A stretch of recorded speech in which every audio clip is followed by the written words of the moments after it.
ప్రతి ఉద్యమం వెనకాల ఒక కారణం ఉంటుంది. ఆ కారణం ఏంటయ్యే అనేది వ్యక్తిగతం ఉంటుంది.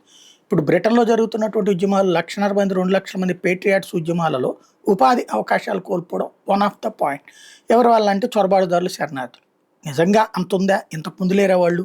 అప్పుడు లేనిది ఇప్పుడే ఎందుకొచ్చిందంటే, ఇప్పుడు వీళ్ళకొచ్చిన అసలు సమస్య ఏంటంటే, గ్యాసు 94.1% గత 4 ఏళ్లలో ధరలు పెరిగినాయి. ఎలక్ట్రిసిటీ 78% ధరలు పెరిగినాయి. ఫ్యూయల్ 49.3% ధరలు పెరిగినాయి. హోటల్స్ 37.8% ధరలు పెరిగినాయి. రెంట్ 25% పెరిగింది. ఫుడ్ ధరలు 25% పెరిగినాయి. ఓవరాల్‌గా వాళ్ళకొచ్చే ఆదాయం 2.8% తగ్గిపోయినాయి. ఇది ప్రభుత్వాల యొక్క ఆర్థిక నిర్వహణ వైఫల్యం. కానీ పబ్లిక్‌కి ఎట్లాంటిది డైవర్ట్ చేసేసారంటే, ఈ శరణార్థులు, చొరబాటుదారులు రావడం వల్ల మీకు ఇయన్నీ నష్టమవుతుంది.